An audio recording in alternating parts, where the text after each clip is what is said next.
Thank you for joining us on our journey here to preserve the history of mixed martial arts. When I wanted to take on this project, I needed help. I brought in one of my favorite matchmakers, Miguel Iturrate, and the MMA Detective, Mike Davis.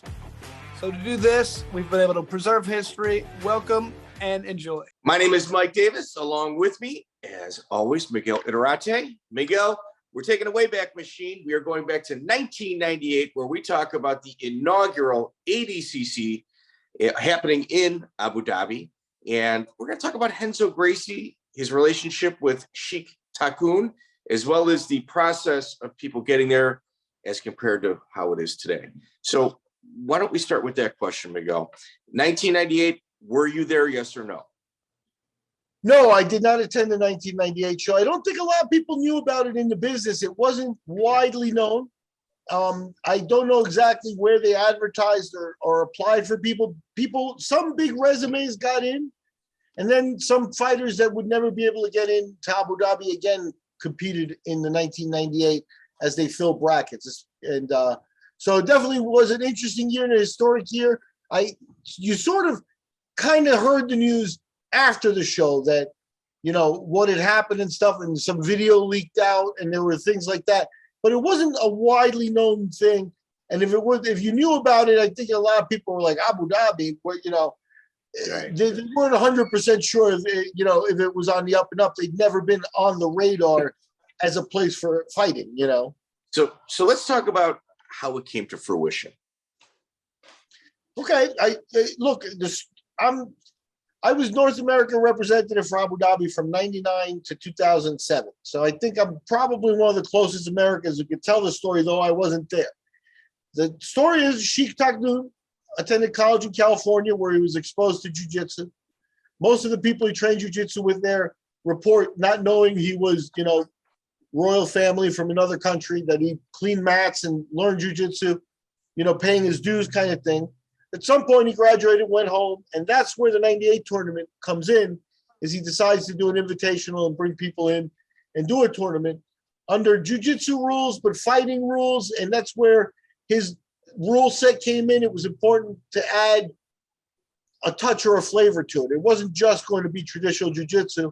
And they also, at that time, had an elderly father that was the ruler of the kingdom, and he was against fist fighting in general, so out of respect to the previous generation, they weren't going to do MMA fighting either, which did interest them very much.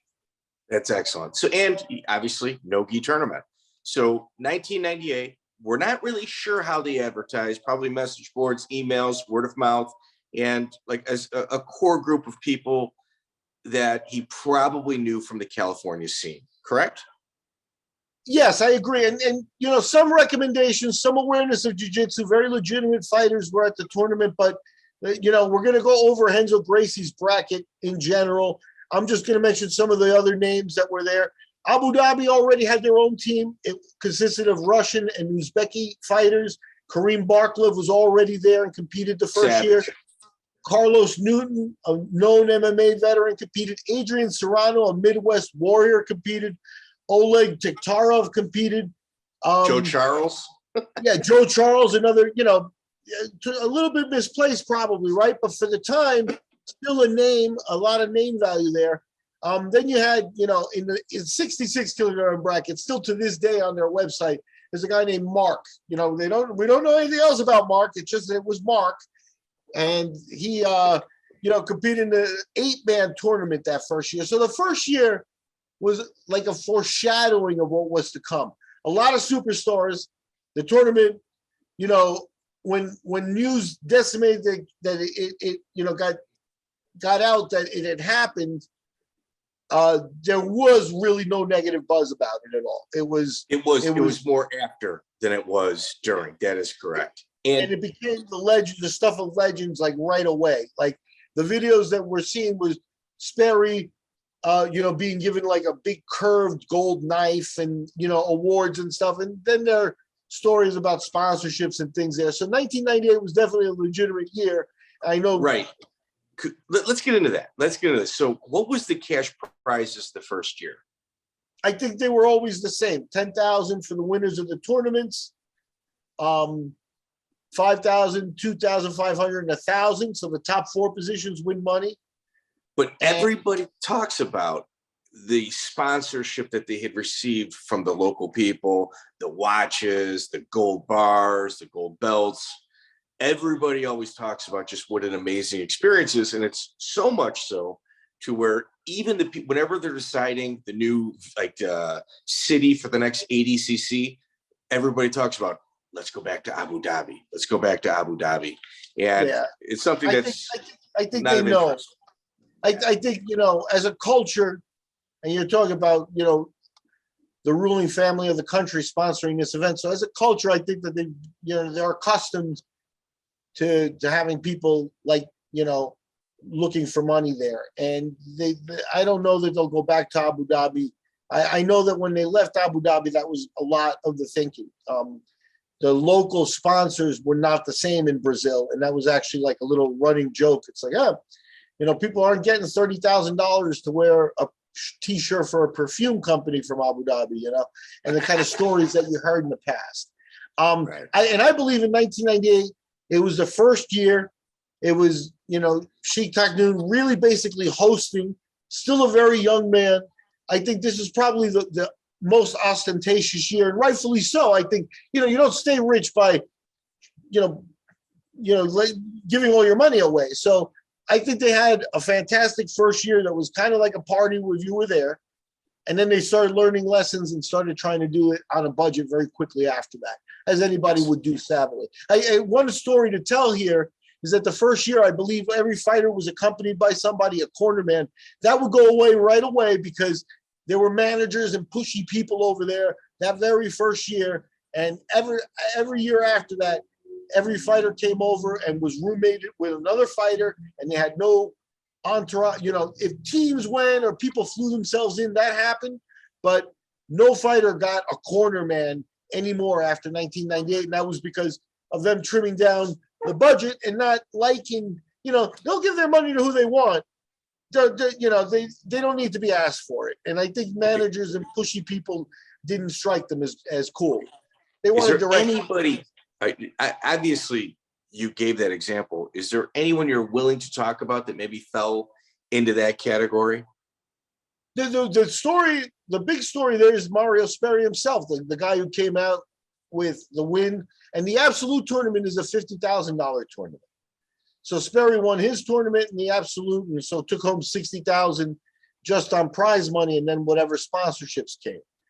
But his manager, the guys over there train. They may be wealthy, but they train. So they like access to the fighters. They didn't want middlemen or managers or anything like that. And these guys were there asking for, and Sperry did well anyway. But I heard a story that Sperry actually got, taken in a limo, and they took him shopping and stuff like that. And his manager was left, in the hotel, like wondering where Sperry was and, making a scene and just really ruining it for everybody else afterwards, that kind of thing.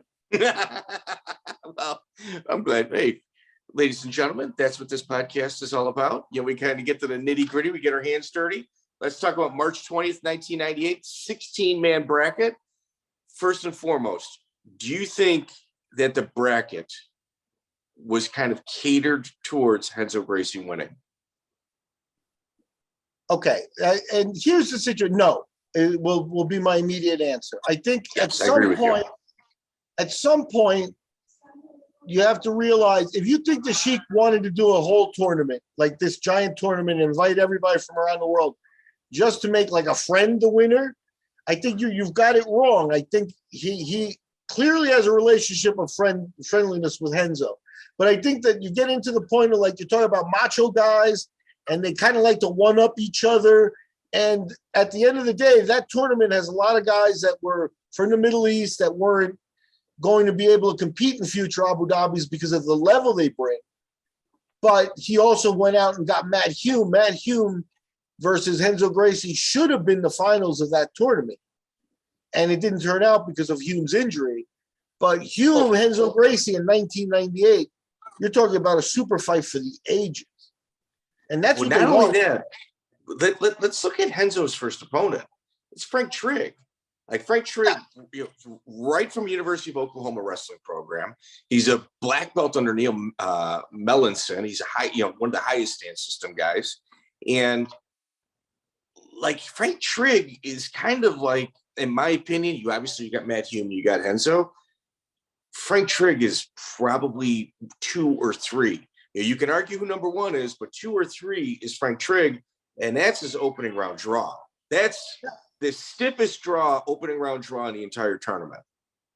And that's another excellent pointer at that. Renzo was there. I could tell a story about the first Abu Dhabi tournament, 1998, and the ones in Abu Dhabi were held at a horse pavilion, okay? Because everybody knows the Middle East, they have an interest in horses and exotic horses and things. So we were actually on like a ranch or, stables. I think we used to ask the taxi drivers to take us to the stables, and that's where the horses were. And they have a giant pavilion where you show the horse. You have people that sit in the stands, and you bring out the horse into the middle, and that space is enough for 3 mats. And so we were in their horse pavilion. And, at some point, Renzo Gracie, he's a Brazilian, as a young man, he rode horses. He understood about, he wanted to ride a horse. And these details I don't know, but I will tell you how he wound up on an exotic horse made for racing in the desert on a 200-kilometer run with a limited amount of water. It sounds like macho guys like, yeah, you don't know what riding horses is. It's like, yeah, I ride horses. It's like, you can't ride my horse. It's like, yeah, I can ride your horse. That's really what I think went on there, because Renzo completed a 200-kilometer endurance race on a horse in the Abu Dhabi desert, and he spent a week in the hospital afterwards. Not in the hospital, in his hotel room, recovering, bleeding thighs, the whole thing. If you don't ride constantly, you're not ready to ride 200 kilometers overnight. No. But Renzo, and that, at the same time, Renzo finished, didn't give up, and among friends, and you can sense the one-upmanship if you've been around high-level athletes and that sort of people. That's the kind of mentality that I think is shared there, and why the tournaments became so special is because, at the end of the day, if the Sheik's friend lost, the Sheik had something to rib him with. And I really think that that's about as best an insight as I can get. Yeah. Well, they definitely have a bond. There's no doubt about it. There's legendary stories about cars and jewelry involving the two of them. But either way, he gets Frank Trigg in the first round where he wins by decision. I don't know when the last time you saw this fight. Man, it's kind of a coin toss. It really is. Trigg obviously... came up on the short end of the stick, but Trigg is always on top, as you figure he would be, due to the fact that his wrestling pedigree is so strong. But he was not real happy with that decision in that fight. Yeah, absolutely right. He complained and didn't like it. He felt he was wrong. He still feels he was wrong, I think, to this day. And, that's okay. I understand that. Also bearing, a historic note, Trigg and Dennis Hallman had a rivalry, and Hallman, in one of their matches prior to this tournament, ripped his knee. And so Trigg was supposedly injured entering this fight. So he gave Renzo 10 full minutes, all he could handle, with a hurt knee, hats off to Frank Trigg. But Frank is one of those guys I think will tell about a bitter Abu Dhabi experience. And Hallman actually mentioned that in our interview that we did with him. He's like, yeah, well, Trigg had to go up against Renzo. I tore his knee up. I knew he wasn't going into there, at 100%. He said that to us in our own interview. That's correct, Miguel. So he gets through Trigg, win by referee decision. I think Lubo may have been one of the table judges at that. I think I saw him there. And his second bout is Rodrigo Moreira. Yeah, this could be a misspelling on the Abu Dhabi page, and I don't recall a great deal about the fight other than that Renzo obviously advanced very, very quickly. After the Trigg match, Rodrigo had an Arab fighter, Tariq Muhammad, in the first round. Muhammad is probably somebody who had trained, maybe achieved a blue belt level or something like that. Probably by 99, the talent level was going to be too high for that type of competitor. So Medeiros had a relatively easy go and then lost to Renzo. No shame in that. I'm not sure that we have Rodrigo's name correct off of the Abu Dhabi site. Okay. I'm not sure either because I found very little, but I'm just sitting here reading my notes. And it's a 22-second match. I'm not okay. Here, we have talked on our podcast about fixed fights in ADCC. There's no video that I have found on this, but that 22 seconds tells me it might have been a bye for Renzo. And the Abu Dhabi would address this in the next few years, and it would all come to a head, with the Matt Serra and final match where he fought Marcio Feitosa, both Renzo students, and they would limit teams and things like that. So if they had there's a problem here too in that jiu-jitsu had, this is what I know. So jiu-jitsu people, have a different story or different take. Please correct me, but they had something that they call closing the coffin, and that was when two teammates got to the finals. They would just not fight; they would split the money, and they would close out the tournament without fighting. It was considered like a stalemate, like a dominant win for the team kind of thing. And they were not going to have that in Abu Dhabi. They were going to ask people to fight and things. And then at that point, with teammates and things, from hours and 10,000 hours in the gym kind of thing, who's better. And I think it some of these matches are questionable in that did the competitors go 100% trying to kill each other? Because that would be the premise that you want. That's what Frank and Renzo fought. When Frank Trigg and Renzo Gracie fought, they weren't being nice to each other. No, they were dripping in sweat. They weren't working in a pecking order where they knew one was dominant. They were trying to figure that out. And that is, I think, questionable in some of Renzo's matches because he's such an icon. Not through his fault. I think he handled it pretty well, got rid of people, and then fought the real matches and looked for the real competition to impress his friend. So did it happen sometime? Yeah, with a limited pool of people that you're inviting, there were relationships there that probably affected some of the matches. Well, in our past, we had, Jeremy Horn admit that he and Matt Hughes had a fixed fight. It is what it is. So Rodrigo Moraes, 22 seconds, he goes on to Fabiano, who I'm a pretty big fan of. I'm not going to lie. I've obviously by way of Brazil, but living that Hollywood lifestyle in California at this point. Sure. And Fabiano, a UFC veteran, a guy who was known on the scene here. Flying arm bars. Yeah. And I could see Fabiano saying, I want what Renzo Gracie has in terms of reputation and name. So I could see him maybe coming in real hard for this one.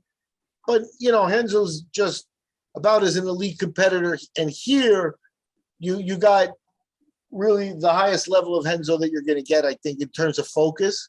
Like he wanted to do well. He wanted to show his thing. So, I don't know if this was one of those 80% matches or 100%, but I'm not surprised that at this point, Renzo was in cruise control. Right. So 10-minute decision.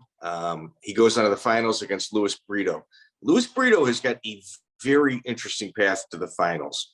He beats a local guy, Usma Rashid Adea. He then loses a decision to Matt Hume. Matt Hume goes and beats John Lewis in 38 seconds, which to me is shocking. Like, I wasn't sure if it was fair play on both sides, but he opts not to compete in the finals because Brito put him in a knee bar and it tore his ACL. I think Dennis Hallman also mentioned that injury in his interview with us in regards to Matt Hume. Am I correct? Yeah, Hume was hurt in the Brito fight. He fought the Lewis fight, but then couldn't continue. And Brito, as the person who lost to Hume last in the brackets, was moved forward. I don't know if they offered the spot to John Lewis, and he also turned it down. But when you're talking about the difference between $2,500 and $5,000 on the prize money. That probably moves Luis Brito and Brazilian's radar. Matt Hume, John Lewis, maybe not as much. Also, if they'd already received good sponsorships and stuff, then the $2,500 isn't that much. So Brito got into the finals because Hume couldn't continue. And I think the ACL was torn on Matt Hume, and he never went and got the surgery. I think that's what Dennis Hallman told us in his interview. Yeah, you could see that he competed. I think this was the penultimate time. He later came back to do an MMA fight, but in the preparation for that fight, he had not gotten the surgery done. And I'm not sure if he ever went under the knife. And but we were kind of robbed of the Renzo Gracie Matt Hume final. And we certainly were robbed maybe of future MMA fights and things from Hume. But it is what it is. This was the second to last time he appeared in a public competition. Right. So Luis Brito, he's operating a school in Porto Alegre. It's actually a decent sized school too. I was actually kind of Instagram stalking him, and he's got a lot going on. Like, he's still a very well respected member of the jiu-jitsu community, MMA community as well. And there's a little bit of gamemanship in this fight where Renzo had him in a really tight chokehold, and it appears that Renzo kept going for arm-in guillotines. He wasn't getting them. Lands a deep choke, and it appears that Brito taps with his feet. And once Renzo breaks the hold, Brito protests, saying, "No, I didn't tap. I didn't tap." It was kind of one of those situations. So both of those competitors were taking that fight very, very serious. Yeah, I think once you get to the finals, I think especially Renzo. You got to move him off to the side and consider him differently. But a guy like Luis Brito, with a $10,000 prize money for a grappling tournament, you had his attention. Oh, yeah, for sure. So, Miguel, that is the 1998 Renzo Gracie legacy builder of the ADCC tournament in Abu Dhabi. Yeah, it was the first year. He ran the table in his tournament. We were robbed of the Matt Hume match with Renzo for injury. It never happened afterwards. I would like to see that. Renzo would go on, and we'll do other episodes on Renzo's other tournament runs. But this was the first year he appeared. The other controversy for Renzo is that he did not do the absolute. And, the absolute would have probably been him versus Sperry in the finals. And that is another, fight that we were robbed of there. But I think, he had accomplished what he wanted. He did what he wanted to do. And Sperry is the guy that won his tournament and the absolute and was probably the biggest star to come from here. But Renzo, we wouldn't be here without Renzo in this tournament. Absolutely. Yeah, legend. Absolute legend in the sport, Renzo Gracie. I've got a ton of respect for that guy. Possibly my favorite Gracie, I might add.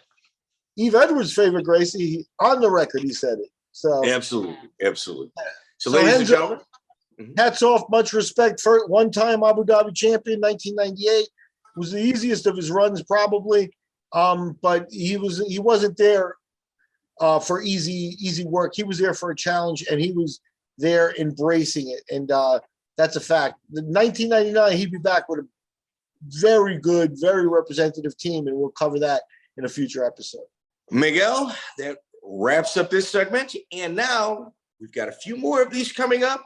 We're going to be talking about Royler Gracie and his legacy through ADCC, as well as Eddie Bravo's road to Royler. So we've got a couple more interesting things coming right around the corner, and kind of exciting stuff involving the ADCC. So Miguel, showing this side, the administrative side of the jiu-jitsu world, I think is something that a lot of people don't get. There's not a lot of eyes on that, and you've given us some incredible insight. Thank you so much. Well, I appreciate that. Thank you, and I'll see you in the next episode. Absolutely. Check out the full interview on iTunes, Spotify, and all major podcast platforms.